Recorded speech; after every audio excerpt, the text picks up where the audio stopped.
Hello everyone, इतने दिनों से हम डिस्कस कर रहे थे ये बेहतरीन सा किताब the wisdom bridge written by हमारे दादी डॉक्टर कमलेश डी पटेल जी।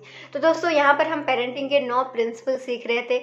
अगर आपको एक एक प्रिंसिपल बहुत अच्छी तरह से जानना है, please go through the book, please go through all my videos, जहाँ हम प्ले लिस्ट में ये सारे वीडियोज़ को डाल देंगे। लेकिन अगर हम इसका एक समरी जैसे निकालें तो इसका देखिए, हम स्टेप बाय स्टेप आपको समझाने की कोशिश करते हैं ताकि हम सबको बहुत इजीली चीज़ें समझ में आ जाए। जिसके पास बहुत ज़्यादा टाइम नहीं है, ये 5-10 मिनट में आपको पूरी किताब समझ में आ जाएगा। देखिए, जब एक बच्चा होता है, ठीक है, पेरेंट्स कहाँ से आते हैं? जब बच्चा होता है, ठीक है। लेकिन बच्चा होने से पहले एक कपल्स को उतना रेडी होना चाहिए, एक कपल्स को उतने लविंग, उतना केयरिंग होना चाहिए। सबसे पहले तो आपको एक अच्छा कपल बनना है, उसके बाद आप बच्चों के बारे में सोचिएगा। देखिए, आजकल बहुत ज़्यादा प्रॉब्लम इसीलिए होता है क्योंकि कपल्स रेडी नहीं होते हैं मेंटली। कपल्स नहीं होते हैं, उनको सही मायने में प्यार का मतलब पता नहीं होता है। जब वो बच्चा आता है तो वो एक लो वाइब्स में पैदा होता है, तो ऑब्वियसली बहुत सारे डिस्ट्रैक्शन और बहुत सारे प्रॉब्लम्स क्रिएट हो जाती हैं, खास करके इसीलिए। तो सबसे पहले आपको इन सारी बातों का ध्यान रखना है कि आपको एक अच्छी कपल बनना है, आपको एक अच्छा रिलेशनशिप अपने अंदर पहले बिल्ड करना है। वो लव एंड केयर एक दूसरे के लिए पहले बिल्ड करना है। देखिए, जब दो डिफरेंट काइंड ऑफ पीपल जब एक साथ रह रहे हैं तो दोनों को एक्सेप्ट करना बहुत ज़रूरी होता है। बिना एक्सेप्टेंस के अगर आप आगे बढ़ जाते हैं तो वो कहीं ना कहीं आगे चल के प्रॉब्लम होगी। तो सबसे पहले आप अच्छे कपल बनिए। वो प्रिपरेशन होता है बच्चे के आने से पहले। आप दोनों के अंदर वो अंडरस्टैंडिंग होना चाहिए, वो एक्सेप्टेंस होना चाहिए।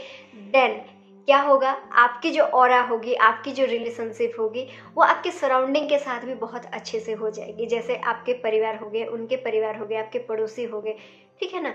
अगर आप दोनों का रिलेशन अच्छा नहीं है तो फिर बाहर कैसे रिलेशन अच्छा बनेगा? नहीं बन सकता। इसीलिए सबसे पहली बात है, आप खुद का रिलेशन पहले दोनों के बीच अच्छा बनाइए। दूसरा है, एक अच्छा एनवायरनमेंट क्रिएट कीजिए, एक अच्छा रिलेशनशिप बनाइए सबके साथ, ताकि ये एक माहौल क्रिएट कीजिए उस बच्चे के लिए जो आने वाला है, जो अभी तक नहीं आया है। उसके बाद आप बच्चे प्लान कीजिए, ठीक है। पहले बच्चा हो जाएगा और उसके बाद आप सब कुछ प्लान करेंगे, ऐसा बिल्कुल भी मत कीजिए। पहले आप अपने आप को, अपनी सराउंडिंग को एक माहौल क्रिएट कीजिए उस बच्चे के लिए, ठीक है। जब ऐसे माहौल में आप दोनों जब बच्चा के लिए प्लान करते हैं, आप दोनों जब आपका माइंड जब इतना मैच्योर होता है, इतना मैच्योरली जब आप डिसीजन लेते हैं, तो वो बच्चा एक हाईएस्ट वाइब्स लेके ही पैदा होता है। यानी कि वो पहले से ही वो बच्चा रेडी रहता है, क्योंकि बच्चे पेरेंट्स को चूज करते हैं। माँ बाप की वाइब्रेशन जैसी रहती है, थॉट प्रोसेस जैसे रहती है, वो जिस फ्रिक्वेंसी में वाइब्रेट कर रहे होते हैं उसी फ्रिक्वेंसी के एक एनर्जी को वो अट्रैक्ट करते हैं। यानी कि अगर आपको अच्छा बच्चा चाहिए, एक महात्मा चाहिए, तो सबसे पहले खुद को उस वाइब्रेशन में जाना पड़ेगा, ठीक है। ये हो गया 90% चीज़ें। बाकी 10% बच्चे के आने के बाद होती है। जैसे कि आने के बाद यानी कि 5% माँ के गर्भ में होता है, ठीक है। माँ के गर्भ में जब बच्चा आ जाता है तो उसको उतना ज़्यादा केयर, उतना ज़्यादा लव, माँ को उतना ज़्यादा स्ट्रेस फ्री और बहुत ज़्यादा केयरफुल रहना पड़ता है, क्योंकि वो बच्चा डायरेक्टली कनेक्टेड होता है माँ के ऊन के साथ। उसके बाद तीसरा स्टेज आता है जब बच्चा बाहर आ जाता है, माँ के पेट से जब बाहर आ जाता है। जब बाहर आ जाता है क्या होता है? देखिए, अर्ली स्टेज के जो चाइल्डहुड होते हैं वो उसकी ग्रोथ का बहुत बड़ा चैप्टर होता है। उस चैप्टर को आपको बहुत केयरफुली हैंडल करना होता है। बच्चे जो देखते हैं, जो सुनते हैं, जो टच करते हैं, उन सारी चीज़ों से, वो सारे सेंस ऑर्गन से बच्चे सीखते हैं। तो आपको बहुत ज़्यादा ध्यान रखना है कि बच्चे क्या देख रहे हैं, क्या सुन रहे हैं, किस तरह के लोगों के साथ उनका बातचीत हालचाल है।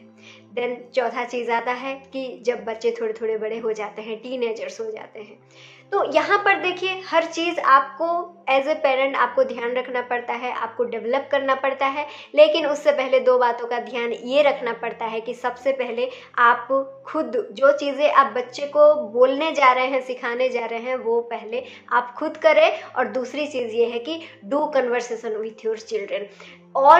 ये टोटल बुक में हमने यही सीखा कि बच्चों के साथ बात कीजिए। और हमने एक चीज़, बहुत ज़रूरी चीज़ ये सीखी कि बच्चों के साथ बात जब आप कर रहे हैं, नॉट एज ए कि आप बड़े हैं, आप ज़्यादा जानते हैं, आप पेरेंट्स हैं इसलिए आप कंट्रोल कर रहे हैं, उसको बोलना आपका हक है, ये सारी चीज़ें, ये सारी ईगो को साइड में रख के आप एक इंडिविजुअल हैं, वो एक इंडिविजुअल हैं, दोनों के साथ कम्युनिकेट कीजिए, बच्चों के साथ कम्युनिकेट कीजिए। ये चीज़ हमने इस किताब से सीखा, जो कि बहुत ज़रूरी चीज़ था दोस्तों। तो इस किताब से हम बहुत सारी चीज़ें लेके जा रहे हैं, जो कि हम अपने बच्चे में और हमारे आसपास में, हमारे जो भी रिलेटिव्स हैं, या फिर जितने भी छोटे बच्चे हैं, या फिर जो भी एक्सपेक्टिंग मदर्स हैं, हम इन सारे लोगों को ये सारी चीज़ें ज़रूर शेयर करना चाहेंगे, ये किताब ज़रूर शेयर करना चाहेंगे, किताब के हर चैप्टर को अपने वीडियोस के थ्रू ज़रूर शेयर करना चाहेंगे, क्योंकि ये हमारे समाज के लिए एक बहुत बहुत बड़ी ग्रंथ है, जो कि हमारे प्यारे दाजी ने हमें दिया है। तो दोस्तों, अगर आप भी चाहते हैं एक सुस्त, सुंदर और अच्छा समाज बनाने के लिए, अपने बच्चों की ग्रोथ के लिए, अगर अपने समाज में जितने भी बच्चे पैदा हो रहे हैं सबकी ग्रोथ हो, सब कोई खुशहाल ज़िंदगी बिताएं, अगर आप भी चाहते हैं तो वीडियोस को ज़रूर शेयर कीजिए।